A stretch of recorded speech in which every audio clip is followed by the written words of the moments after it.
I'm Dave Palumbo, founder of Species Nutrition. From my earliest bodybuilding days, I believed in only putting the best in my body. And that lives on in the Species Nutrition line of products. I put my name and reputation on every bottle of Species Nutrition products. If you want to be your absolute best, join the evolution.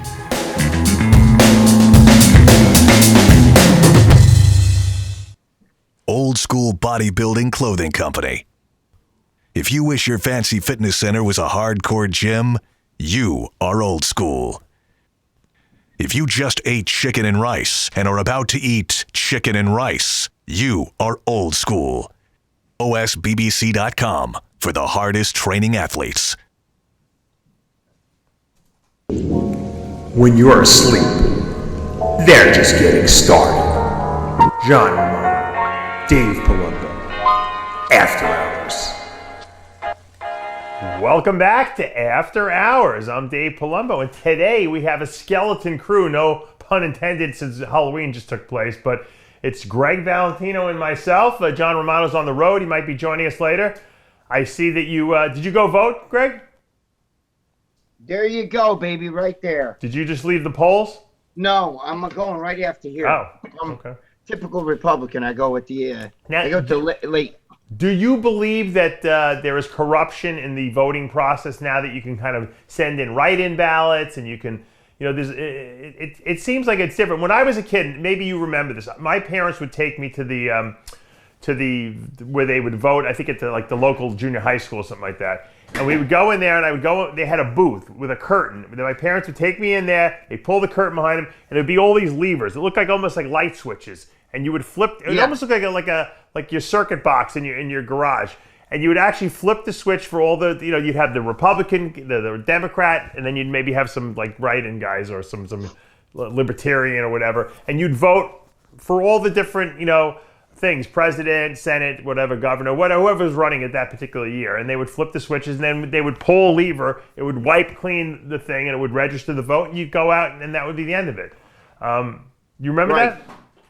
Sure, of course.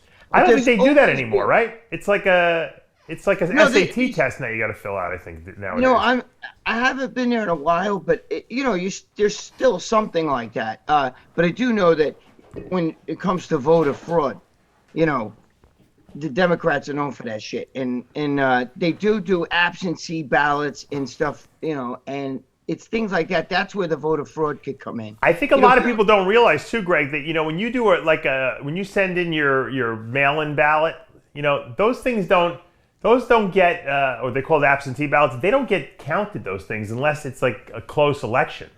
So people think that they're voting, but those things don't even get counted. As far as I know, at least in the past they didn't, unless there's like a tie or it's close, like what happened with Gore and Bush in Florida that time. You know, they had to go back and pull out all the absentee ballots and count them. But here's the thing, though. For instance, like the last election, my friend who lives down on Long Island, okay, the guy who made the game face nutrition stuff, he went there and you have to sign in.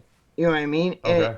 And when he went to sign in, he saw that his mother and father, who have been dead 20 years, right, okay, are still listed on the list as voters. Oh, wow.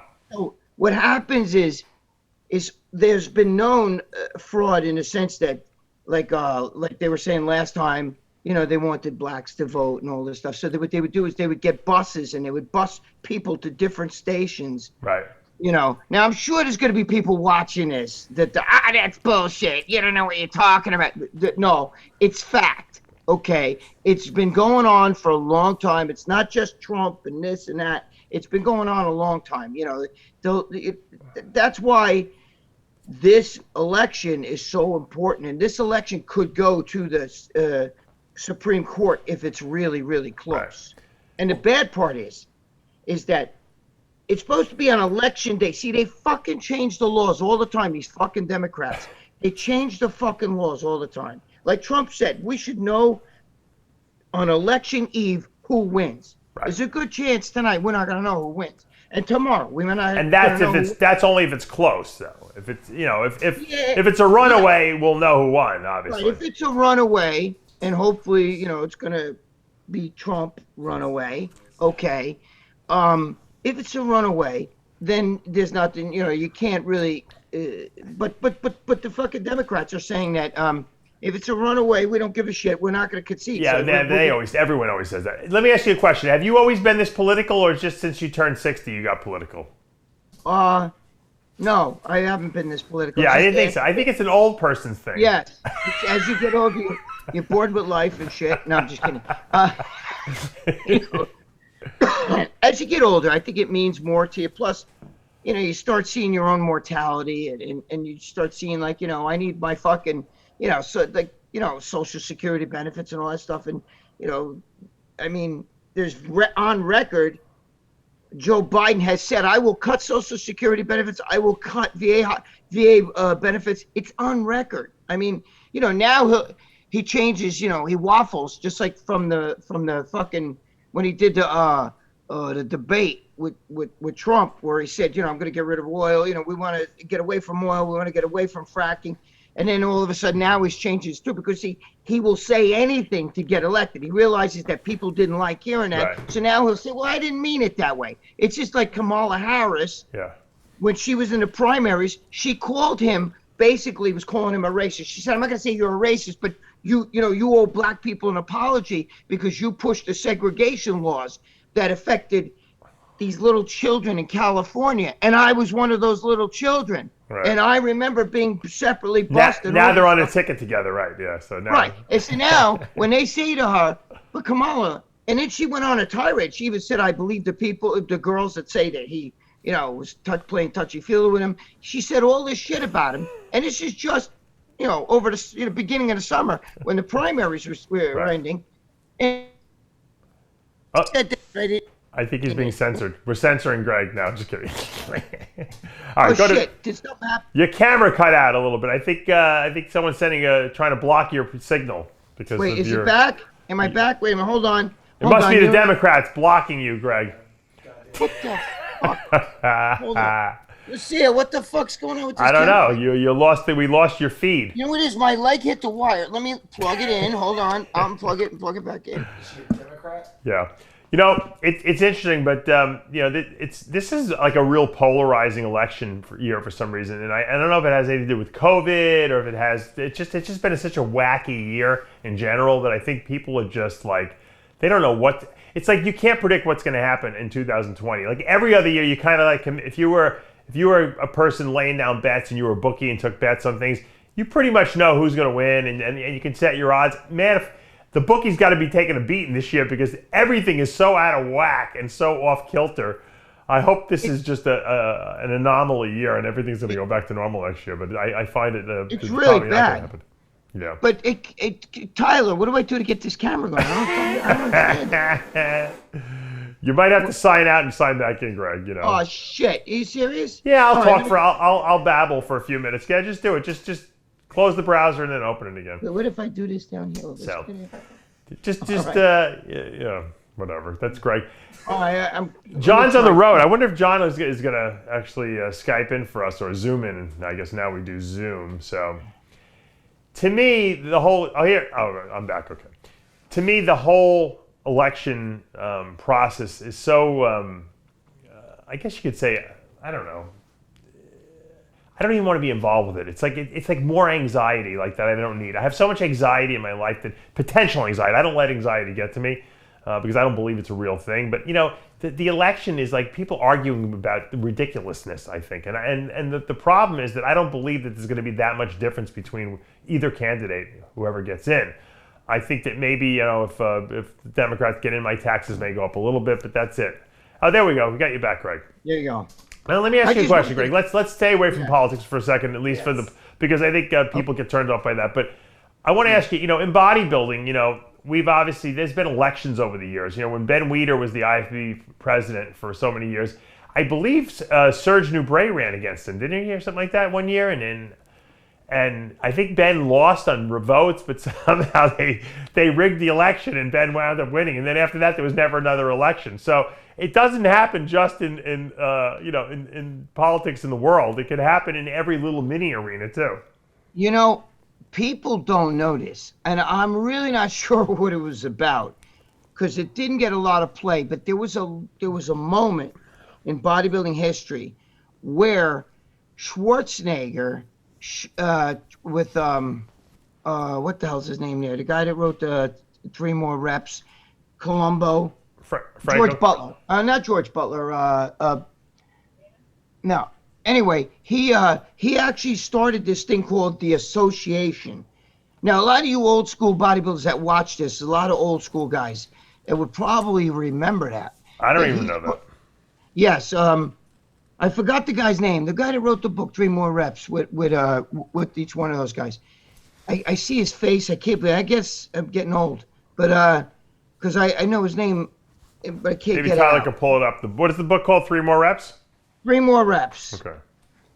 And Schwarzenegger tried to almost like start like a little union thing going. It was called the Association.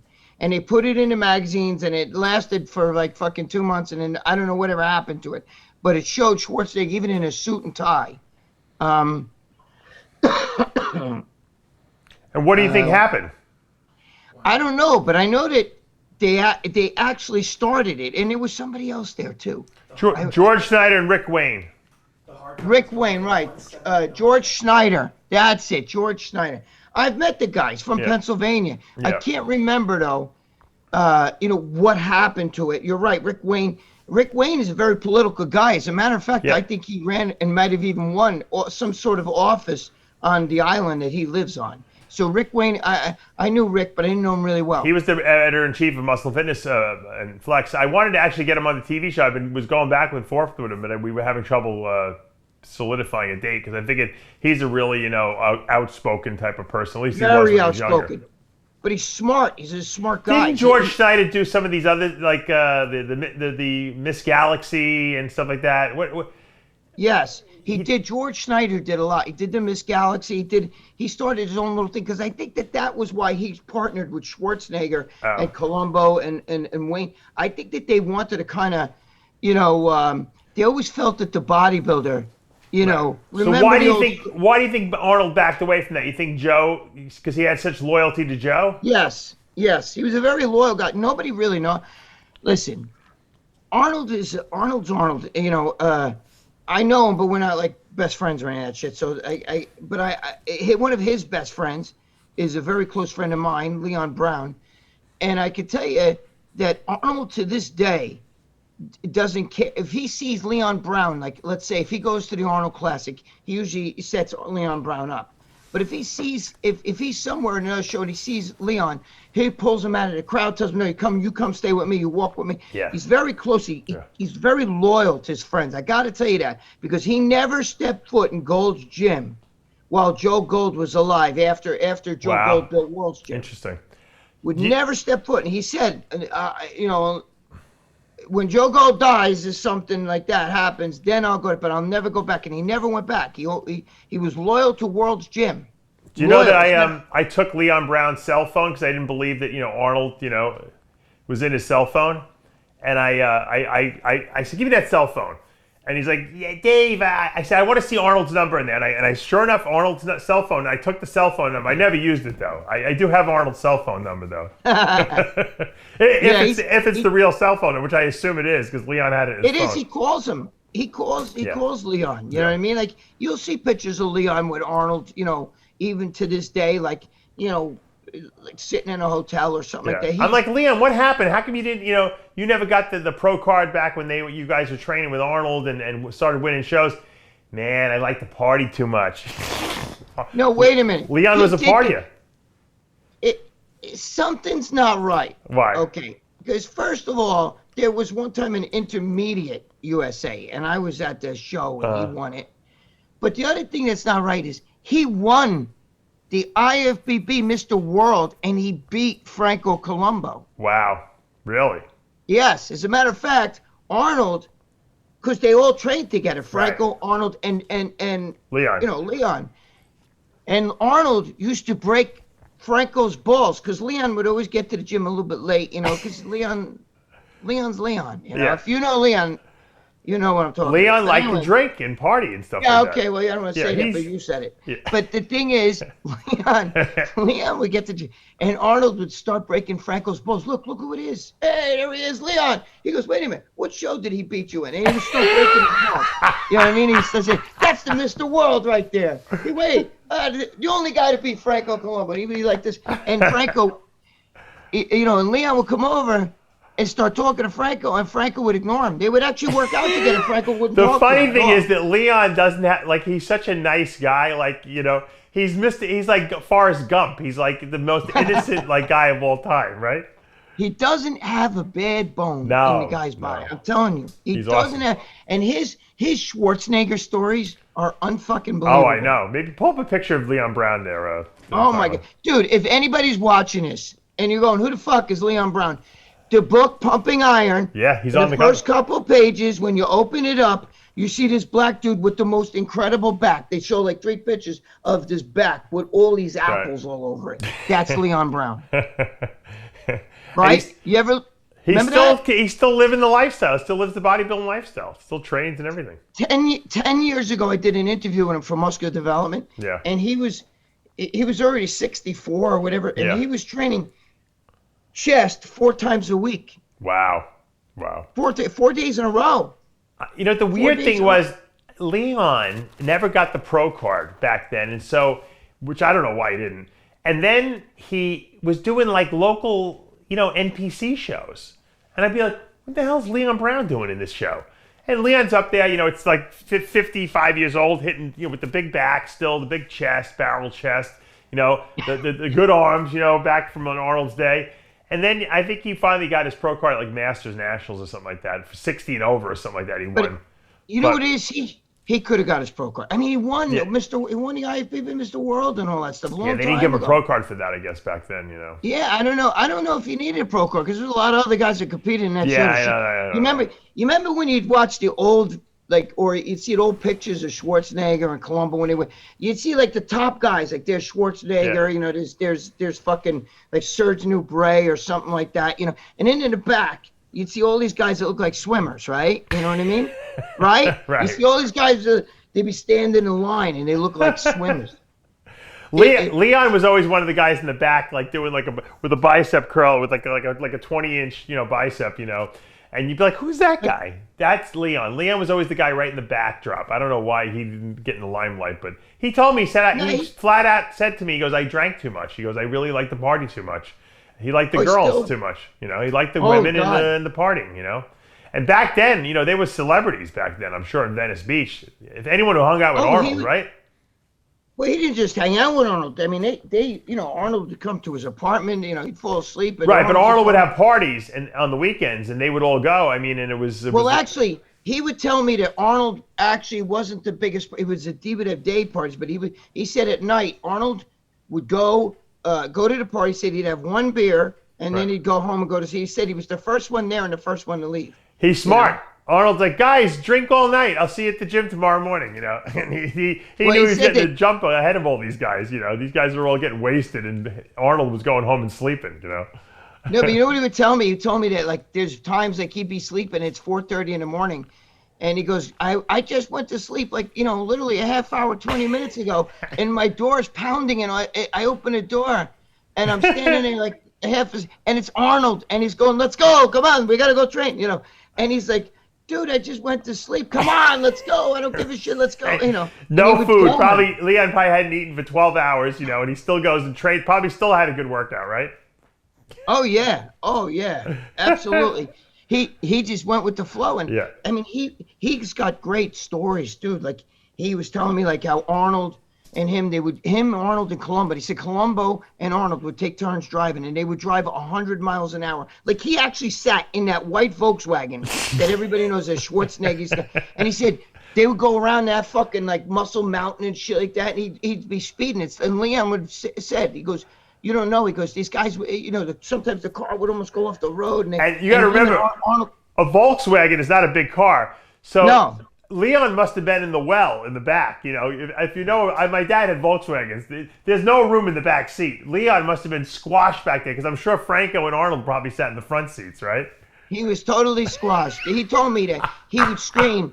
He would be screaming, and Franco and Arnold was he said Arnold's like a sadist, you know? Like if he knows something's getting to you and he thinks it's funny, he'll go like up to the nth degree. And he said they would go to this clinic to get their juice because Arnold knew one of the nurses at the clinic, and that the nurse had a crush on him, and she would give him whatever the fuck they wanted. He didn't, and it wasn't illegal back then. It wasn't a controlled substance. No. It was like it was like a regular prescription. Yeah. Right. It was a regular prescription, but there, they would give that shit out, and Arnold would get they would all get their shit. Said sometimes Arnold one time came out and a cop was putting a ticket on Arnold's car because he was parked in a bad spot. Yeah. And as the cop's writing it, Arnold goes, "Get in." And he jumps, they all jump in the car, and Arnold just drove off. And with the cop still writing a ticket, the cop chased him, and Arnold lost him. They were crazy. Like, people don't realize that they were regular guys. Like, Arnold was a regular guy back then. Right. You know what I mean? Right. He wasn't just like this guy that worked. There's crazy, I could tell you crazy stories, great shit that fucking Leon had on. And I got to be honest with you. Leon's a great guy, but when you hear the stories from him, you have to kind of slow him down because he'll talk about that. Yeah, he's talking a mile a minute. Yeah, you don't even know what he's talking about half the time. Yeah. It would be he's a great interview, Dave. You have him on. It's a great interview, but it'd be almost impossible. I have to repeat the story if I'm with a bunch of guys and they'll say, Arnold did this and that, blah, blah, blah. I'd have to say, you hear what he said? He said, Arnold did this. You have to almost translate what Leon's saying. Exactly. I've done it. I've interviewed him before. Yeah, he's interesting. I love Leon. But he knows every detail of what happened. He's got like a photographic memory, the guy. Dude, he has such a passion. Like, I was with him and Alessandro Save. Yeah. And I was telling Alessandro, dude, Alessandro is a monster. Yeah. So I tell him, show Leon your legs, because Leon's going, I want to see his legs, So he shows his legs, and Leon, you would think that Leon, who knew Tom Platz and all those guys, he freaked out like a little kid. And this is not too long ago. This is maybe like 2 years ago. He freaked out like a little kid. Oh, my God. He goes, oh, shit. And, Alessandro and starts showing hams, and he was going crazy. But it was, then I had to drop my drawers and show him mine. Oh, my God. But he's in it. Listen, you guys out there, you young guys don't know what the fuck we're talking about, but this is what built bodybuilding. He's a legend. I mean, he was in the movie Stay Hungry with Schwarzenegger, and he was telling me about how Schwarzenegger called him up and got him in the movie. Told him, listen, you got to get your ass out here. They're filming this fucking movie, and you're in it. I don't give a shit. Like Leon had it. He was living with his parents or something. He told him, I gotta go. You know what I mean? Oh, really? Told me, yeah, he was one of those guys that went along with whatever. If you said to Leon, Franco and I, we're gonna rob a bank. But you gotta come with us. You stand outside. Leon would have done it. Yeah, he wouldn't have protested. You could hand him a gun and a bag, to put the money in, and he'd go, "All right, let's go." No, you can say to Leon, "Listen, we're gonna go in that bank, but you gotta stand right here. If anybody comes, you let it." You know what I mean? Arnold, they're coming. He didn't. He's very loyal to Arnold too. Especially say, listen, we'll buy you beer. You stand. Yeah. Crazy. The best I told you, Leon discovered Akeem Williams, that, on a bus. Oh, did he? In Staten Island, yeah. He called me up. I didn't know what he was talking about. He was talking a mile a minute. He's like, "Man, Dave, it's Leon Brown." And I said, "Leon, what's up?" And he's talking about this guy. I don't even know what he's talking about. I said, slow down. I said, what do you do? You met someone on the bus? Yeah, you got to see this guy. He's great. Good potential. I need you. You're going to work with him. And I told him all about you. And so I went down to this Brooklyn show they had the following, maybe a couple days later, who he was doing the show. And that's when I met Akeem. And he introduced me, and that I started working with him. But Leon has a good eye for bodybuilding. He knows, Oh, no, listen, to this day, the guy, he's in his 70s. I mean, if I'm 60, he's got to be 72, 73, 74, something like that, Yeah. And he still has that passion. Like, he still gets it. Like me, I don't get excited over shit like that. But he gets excited. I mean, if he saw a guy walking by at a show, he'd be like, "Excuse me," and he'd say to him, you look really good. Where you trying? And then he'd start like, "Let me see. Can you show me?"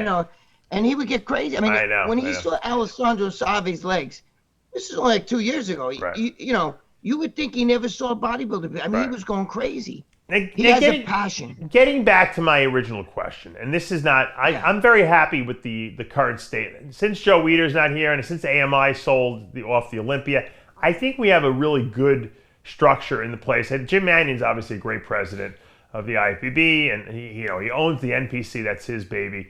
But the IFBB Pro League is the professional division that feeds the Olympia, let's face it, okay? So they used to have elections, and like I said, John Hansen and I talked about this. Serge Nubret beat Ben Weider at one of the elections for president of the IFBB, and then Ben, they somehow didn't want that to happen, and they recounted, and somehow Ben won. And there was never another election after that. Should there be, in your mind, an election, even though we know Jim Mannion is doing a phenomenal job, and he's, we probably the best president we ever had, should there be elections for IFBB president? I mean, because obviously Jim Mannion owns the NPC, that's the amateur organization, but for the Pro League division, should there be elections every 4 years, like the presidential elections, or is it not necessary because if you have good leadership in there, they should stay there?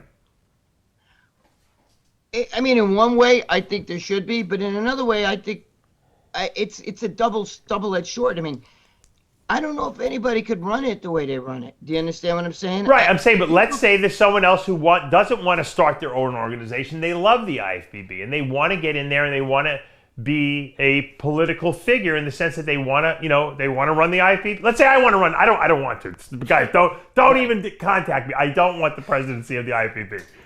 But let's say I wanted to run. Should I have the right, the ability to run against, whoever the incumbent is for president if I wanted the position, But there's no right for you to do that because there is no election. The other thing is that there used to be elections, is what I'm saying. Should there be elections every 4 years? It's hard to say. Here's the problem. Who would it be the people? If I ran against Jim Mannion, I'd vote for Jim Mannion. Okay, so I'm not looking to run. I'm just saying. No, I know. We're using a hypothetical. Let's say Sean Ray wanted to run for president of the IFBB. Shouldn't he have the ability to do it? Should he have the ability to do it? I mean, but it's not. It just doesn't work that way. I know, but I'm saying it should be a democracy. It used to be a democracy. They had a board and they had elections every 4 years, but it's more of a corporation. Do you understand? Yeah, but not anymore. I don't even know who owns the IFBB. I guess the Weider family. I guess Eric Weider, right? Who would be the people who would vote for him? I mean, would it be all the like for instance? No, if you're registered, first of all, I guess if you were an IFBB pro, I guess you would get to vote. I don't know. I don't even know who could vote. I don't even know how that would work. They're a bunch of momos. I couldn't trust what they want anyway. Listen to me. Well, I don't know who voted back then, Greg. It would be the athletes, I would assume, would vote the president. I don't know. Here's the problem. In the NFL, okay, or the MLB, it's not.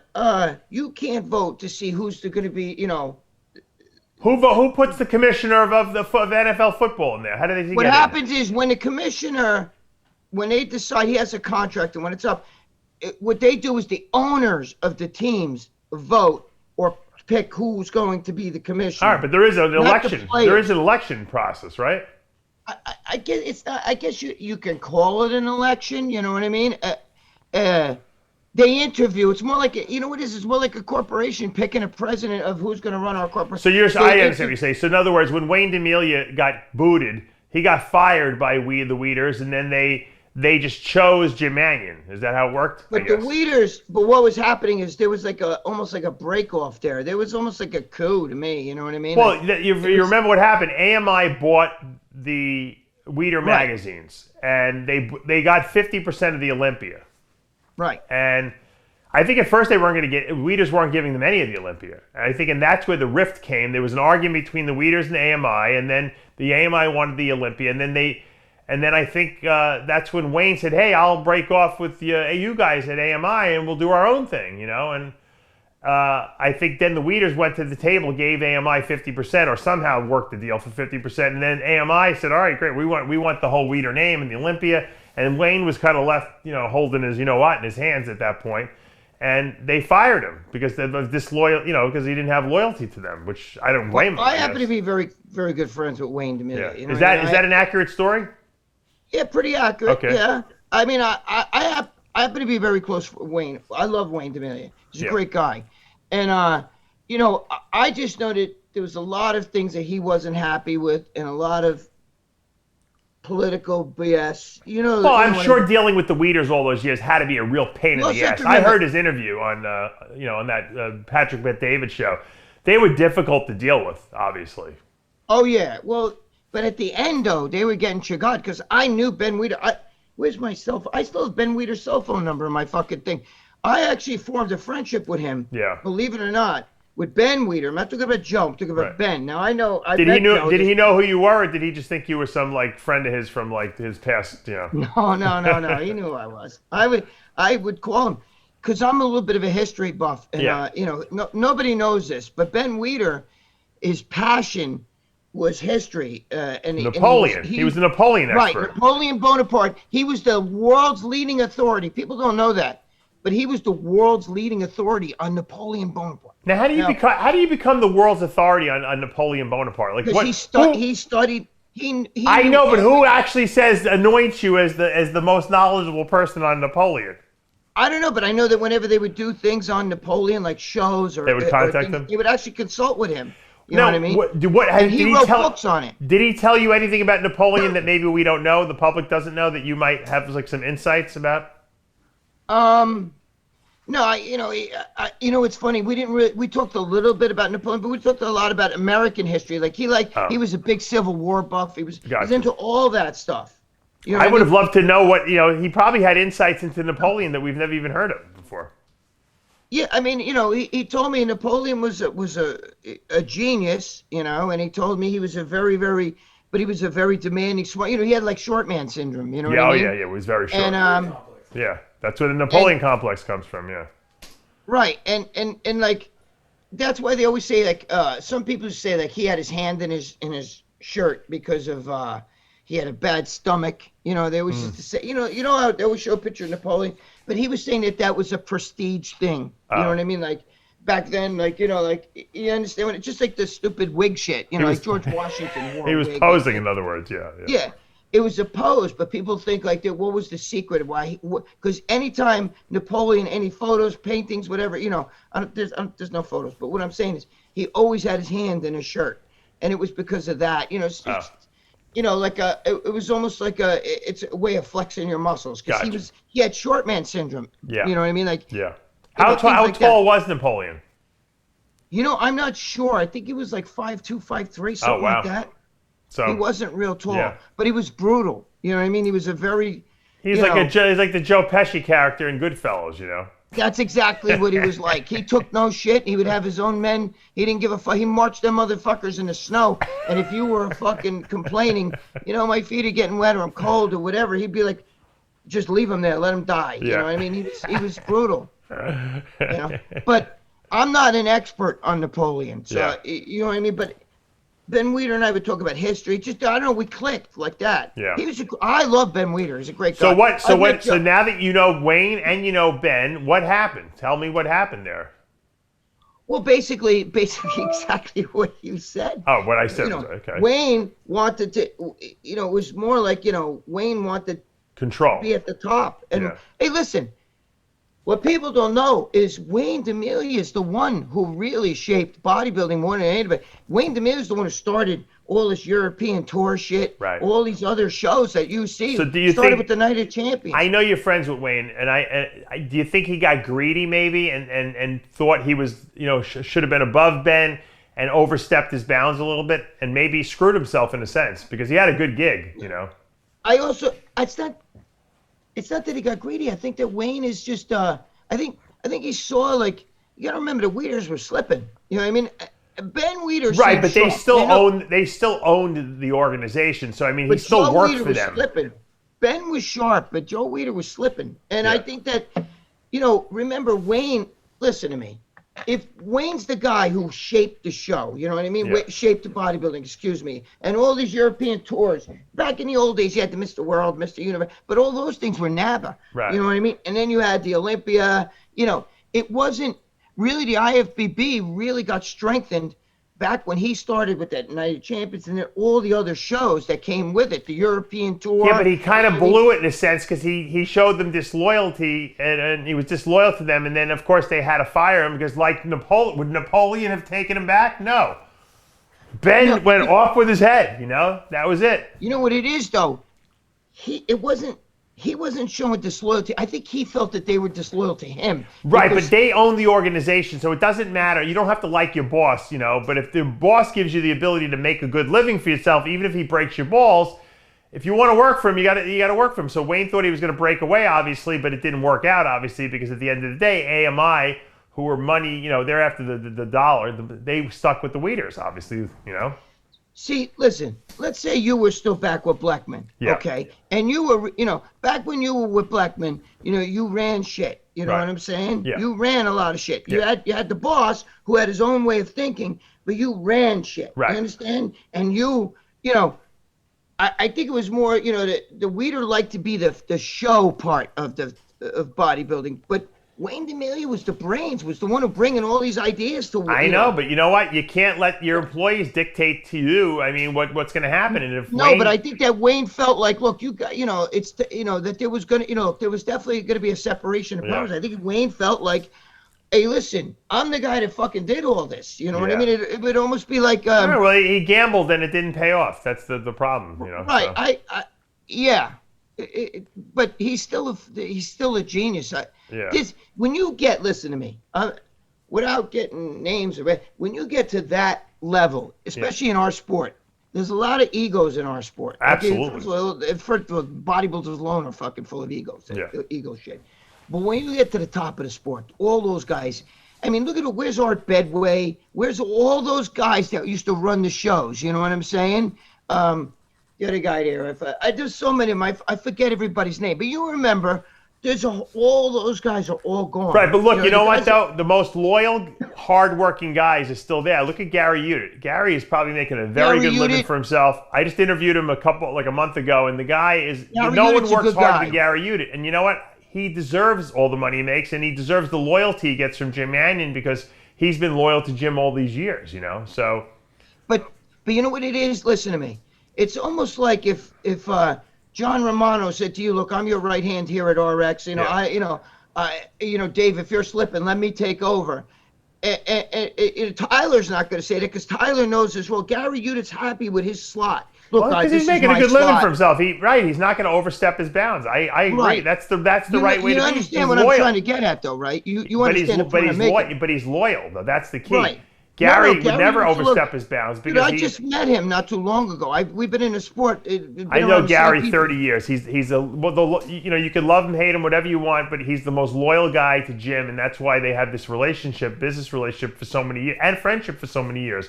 And I respect because you know what?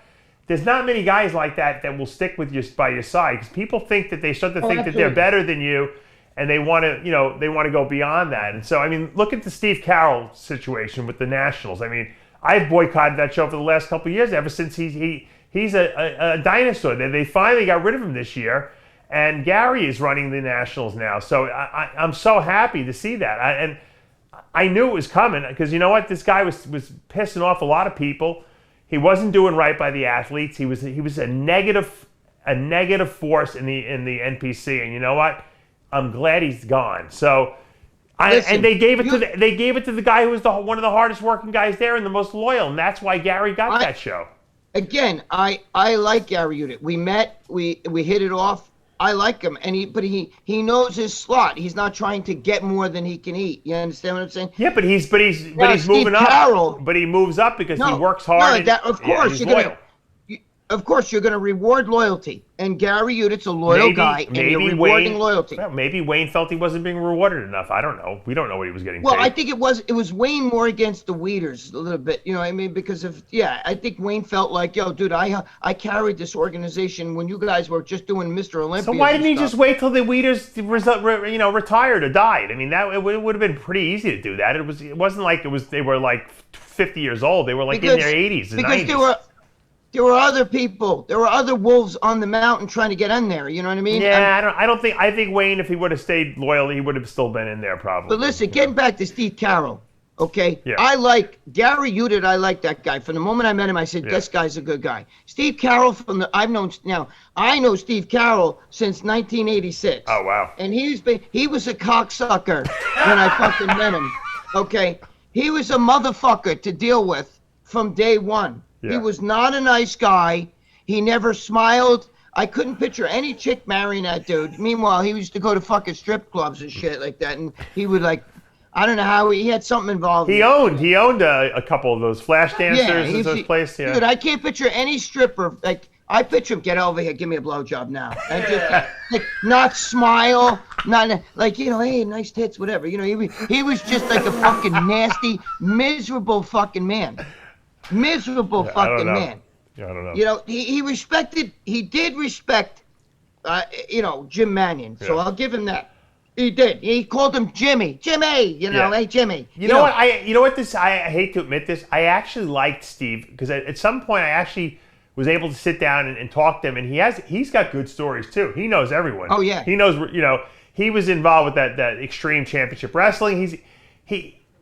I just don't know why he'd be such a miserable guy. It's like he's just obviously unhappy with his life. I actually liked him for a while, and I felt like I could talk. I was one of the few people who could sit down and have a conversation with him because I understand what what his passions were. But he's just a miserable guy, and he thinks that everyone's out to get him, and he wants to chop your head off as soon as he thinks you're doing something you're not supposed to be doing, and rather than find out what the real story is. And so I used to run shows back in 1986 for the NPC when they were a brand new organization. Okay, when corrupt Carl Campagna, that motherfucker, when he was in there, I mean he would actually at the end of the fucking show sometimes go, "What are you doing with that roll of tape?" And I'd be like, big roll of duct tape we bought, give me that roll of tape. We used to have to give him money. It was fucking bad. Yeah. But anyway. And I know he passed away, so God rest his soul. Yeah. But you were a cocksucker. Anyway, I used to get along with Carol the same way you did, but I always felt like he was like a pit bull that you could have a little pet pit bull and fucking one day you walk in a room and it's looking at you funny. You know what I mean? And all of a sudden you're like, what's up with you? And he starts going, and you're like, oh fuck. I had a friend that had to shoot his own dog. Yeah. You know what I mean? Wow.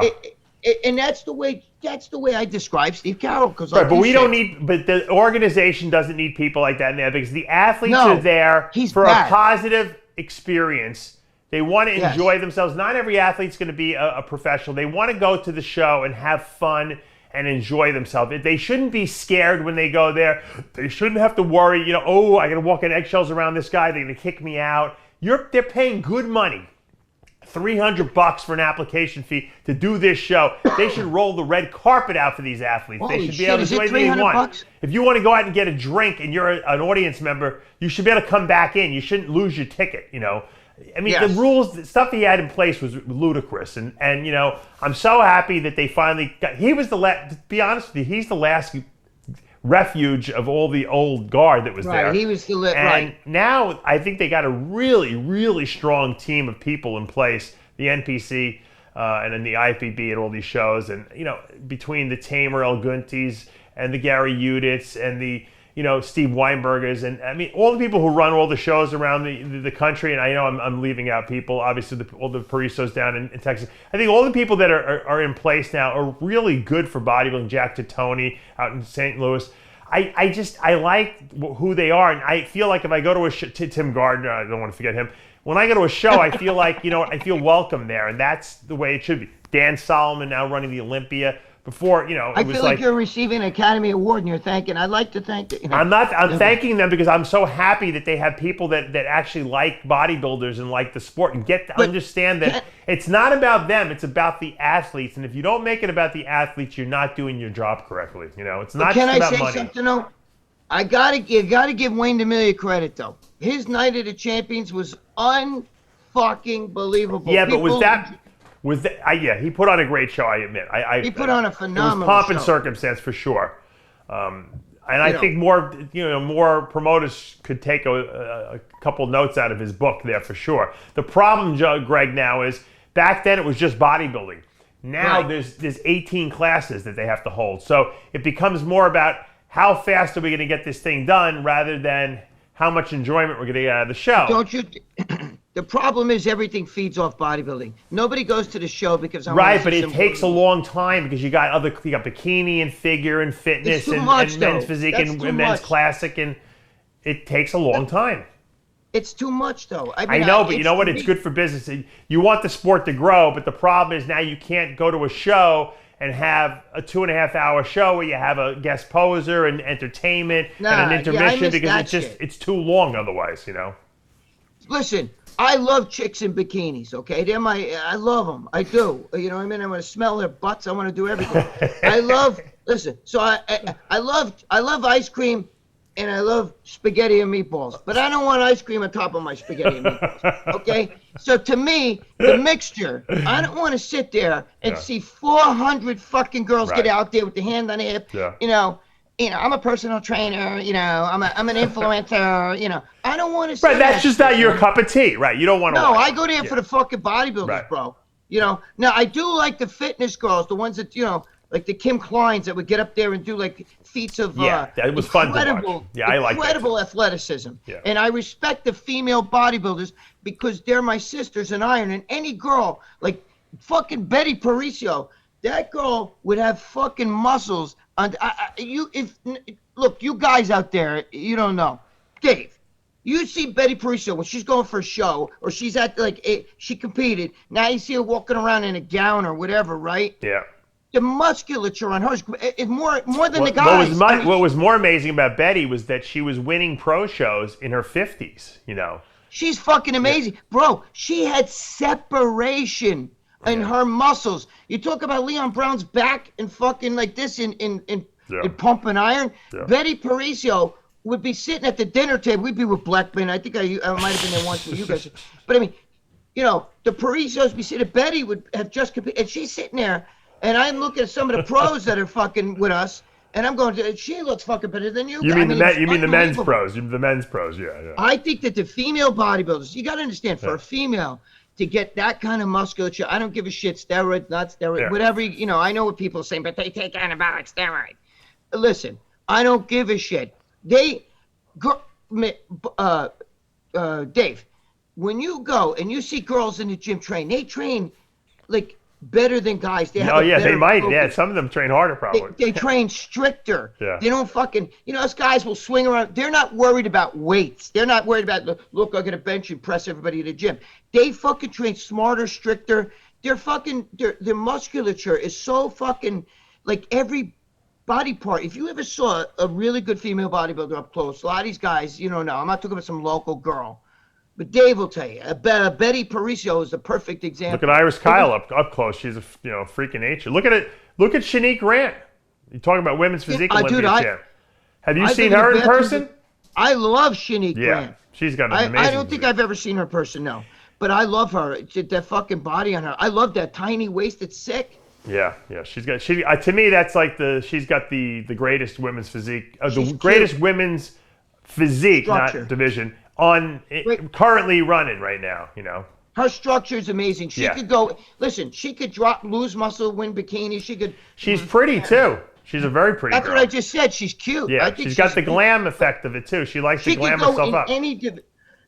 If she wanted to step it up and get jacked, she'd still have that time. She would create the most freaky female. Well, I'm going to have a show on that. I think that they should combine the divisions. I think that women's physique and bodybuilding, they should compete against each other. Almost like a Super Bowl. You remember when they had the NFL and then they started the AFL, the league, And then Yes, they I said, you do, know what, of we're going course. to make these guys go against each other like for a championship. We're going to call it the Super Bowl.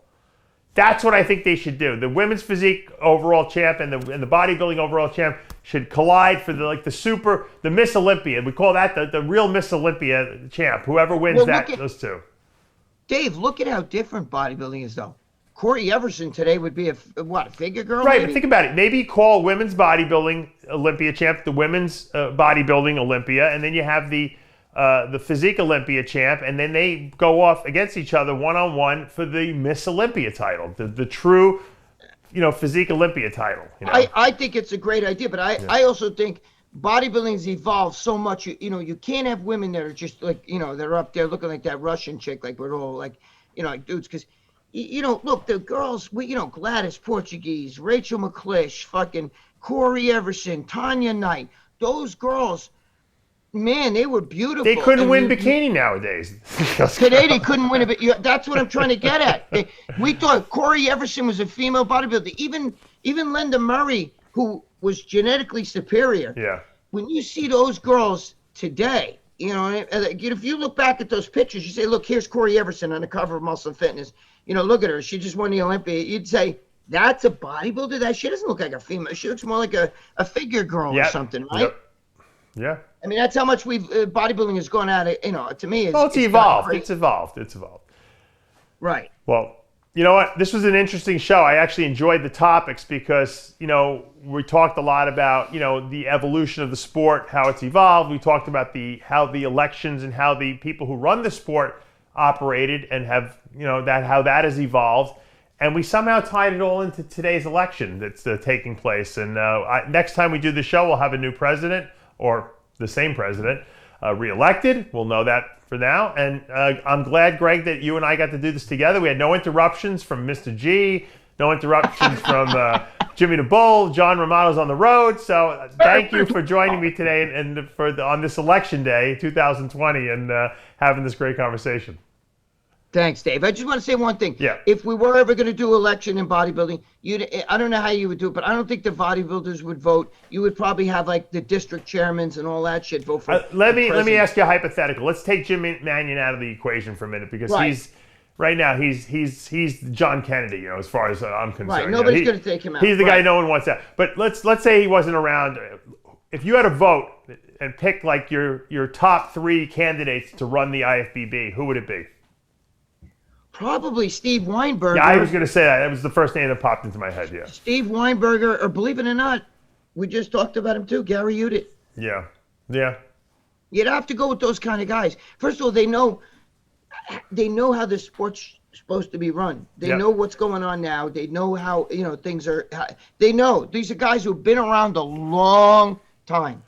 I would say without hesitation, Steve Weinberger. And I would want Gary Udit as my guy running the biggest shows, out there, in the NPC, obviously.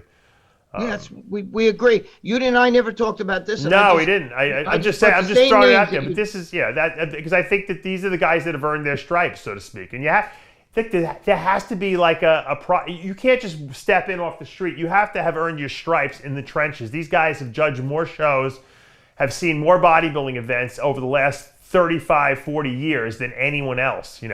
Plus, they know how the IFBB. Jim Mannion's the only guy who has more experience than they do, and that's why Jim's in there where he is. Right.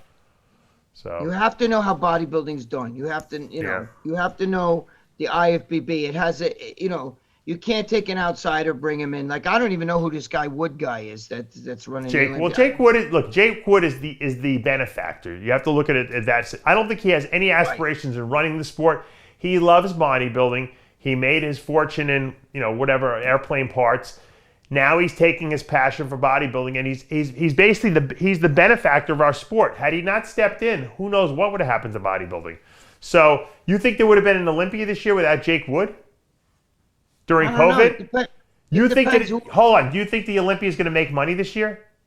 No. It's going to bleed money because there's no sponsors. So. Or very, very few. So Jake Wood saved bodybuilding because had AMI been here, the Olympia would have been canceled. I can guarantee that. Oh, yeah. Oh, if you're asking that way, I thought you meant can anybody. I mean, I don't know who else could run the Olympia. No one would run the show at a loss. No one. No one. Because no one could afford to. But he can, Jake. This is a hobby for Jake.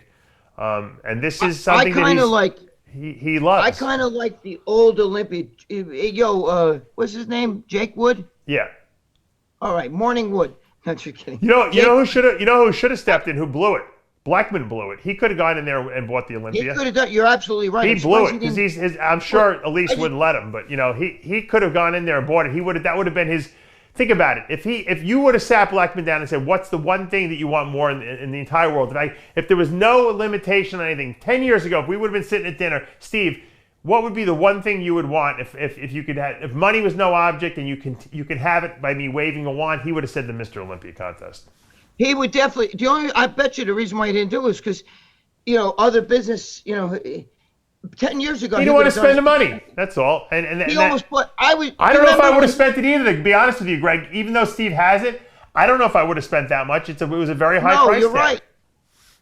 But you gotta understand. Back then, this guy, the Wood guy, Jake Wood, probably still making scatole with the airport. So he'll take from one for the other. And what I meant was.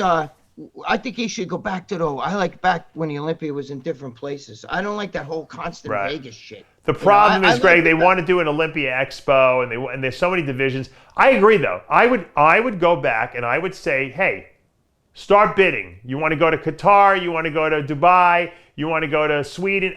Whoever wants to put up the most money and make the bid, that's where we'll do it. Who cares?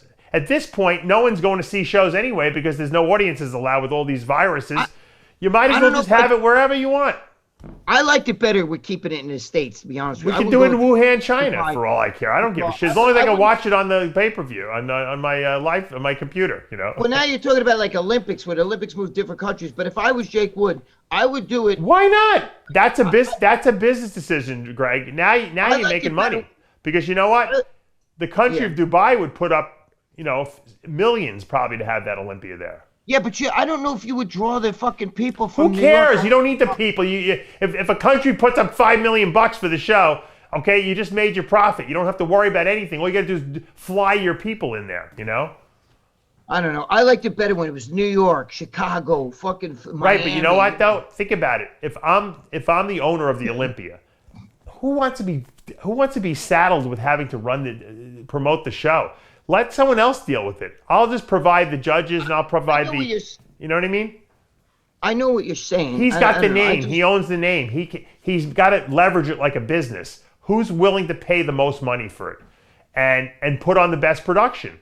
And you know what? Some of these other countries might have good ideas and they might say, hey, you know what? We're going to roll out the red carpets for these bodybuilders. The Sheikh of Dubai loves bodybuilding. He might just he'd fly these guys in first class. He'd put them in 7-star hotels. They would be like, like basketball players over there. No, I agree. I think that would breathe good life into the sport. Yeah. Without a doubt, traveling. Just keeping it in Vegas, though. It's just, I don't know. Look, you know what? I think, we talked about breathing new life into the sport. Dan Solomon is another person I don't want to leave out here because Dan is the best thing that ever happened to the Olympia too, because he's got so many fresh ideas and he's got a lot of energy and exuberance and he's a fan of the sport. He's a great guy to have in there running and orchestrating all this stuff that's going on there because he's got new ideas. It's if you bring in an older guy, even if let's say they brought Wayne back, which they never will. Wayne did it all already. There's nothing. I don't know if Wayne can bring fresh ideas to the table. And in today's world with social media and all the stuff that goes along with that, you need new ideas. I hate to say it, you need fresh blood and fresh energy. And I think Dan is like a breath of fresh air when you go there. You feel welcome, and he's a very gracious host, in addition to being a tough businessman and getting the job done. And I think that's another great addition to the whole bodybuilding staff and team that they made by getting Dan involved with that. I think I like Dan Solomon. He's a great guy. His only flaws, he's a Baltimore Orioles fan.